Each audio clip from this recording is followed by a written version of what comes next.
నెరవేరుస్తామో మరి మేము ఏమైతే ప్రజలకు అవసరతలు ఉంటున్నాయో అవన్నీ కూడా మేము ఒకసారి గ్రహించి అవి మా దృష్టిలోకి తీసుకున్న తర్వాత ప్రతి ఒక్కటి కూడా మేము అభివృద్ధి చేయాలని వారి యొక్క పనులను మేము చేయాలని చెప్పాలని ఆశపడుతుంటున్నాం. ఈ మున్సిపల్ ఎలక్షన్ లో విజయం సాధించిన మున్సిపల్ వార్డు కౌన్సిలర్లకు అదేవిధంగా వార్డు కౌన్సిలర్లను గెలిపించిన ఓటర్ మహాశయులకు ఏ ఉద్దేశాలతో అయితే మమ్మల్ని గెలిపించిండ్రో ఏ అవసరతలు ఉన్నాయో మేము ఖచ్చితంగా కాంగ్రెస్ పార్టీ పక్షాన కాంగ్రెస్ పార్టీ రాష్ట్రంలో ప్రభుత్వం ఉంది, రాష్ట్ర ప్రభుత్వం ఉంది. రేవంత్ రెడ్డి గారి ఆశీస్సులతోటి ఈ గెలుపు మాకు కలిగింది. మేము ఎల్లవేళలో కూడా ప్రజలకు సేవ చేయాలనే ఉద్దేశంతో రాజకీయాలలో గత 30 సంవత్సరాల నుంచి రాజకీయాలలో ఉన్నాము. ఈ మున్సిపల్ ఏర్పడడానికి కూడా మేము ఎంతో శ్రమ పడ్డాము.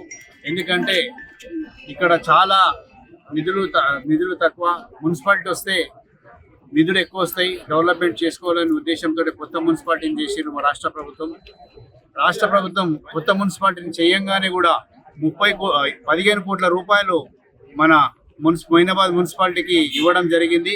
ఇప్పుడు కూడా వార్డులలో వర్కులు నడుస్తూ ఉన్నాయి, కొన్ని కంప్లీట్ అయినాయి, కొన్ని ఇంకా నడుస్తూ ఉన్నాయి వర్కులు. మాకు హామీ ఇచ్చిండ్రు మా రేవంత్ రెడ్డి గారు 100 కోట్లు మన మున్సిపాలిటీకి నిధులు భారీగా హెచ్చిస్తారని చెప్పి. మేము ఏంటంటే ఇవాళ రాష్ట్రంలో ప్రతి ఒక్క పేదోడు నమ్ముతున్నాడు అంటే రేవంత్ రెడ్డి హామీని, రేవంత్ రెడ్డి ప్రభుత్వాన్ని. దాంట్లో భాగంగానే మేము ఏంటంటే ఈ గెలుపు రేవంత్ రెడ్డి గారికి ప్రజలు ఇచ్చిన మంచి సూచన, ఆయన పాలనకు ఇది మంచి సూచనగా నేను భావిస్తున్నాము. మేము ఈ మొయినాబాద్ మున్సిపాలిటీలో సెటిలర్స్ చాలా మంది ఉన్నారు. మేము ప్రధాన ఎజెండాగా ఎవరికైతే ఇండ్లు లేవు, ఇళ్ల స్థలాలు లేదు, అదే ఎజెండాగా తీసుకున్నాం. ఖచ్చితంగా అది కూడా మేము మా ఇన్ఛార్జ్ మంత్రి గారికి, మా ఎమ్మెల్యే గారికి, మా ముఖ్యమంత్రి గారికి కూడా దృష్టిలో పెట్టినాం. ఖచ్చితంగా ఈ మున్సిపాలిటీలో ఇల్లు లేని, స్థలం లేని వాళ్ళకు కూడా ఖచ్చితంగా అవుట్ సైడ్స్ ఇచ్చి ఇందిరమ్మ ఇళ్లను ఏర్పరిచే విధంగా కంపల్సరీ చేస్తాం. అదేవిధంగా భారీ ప్రాజెక్టు పెట్టిండు మన దగ్గరలో గుడిమల్కాపూర్ మార్కెట్ యార్డ్ను ఇక్కడ మన అజస్ నగర్లోకి తీసుకురావడానికి 100 కోట్లతోటి పెద్ద మార్కెట్ను తీసుకురావడానికి దానికి సర్వే కూడా అయిపోయింది. మా రేవంత్ రెడ్డి గారు ముఖ్యమంత్రి గారు కూడా దానికి సుముఖంగా ఉన్నారు. దాని ప్రాజెక్ట్ను కూడా తొందర సర్వే చేసి రిపోర్ట్ ఇవ్వాలని చెప్పిండ్రు.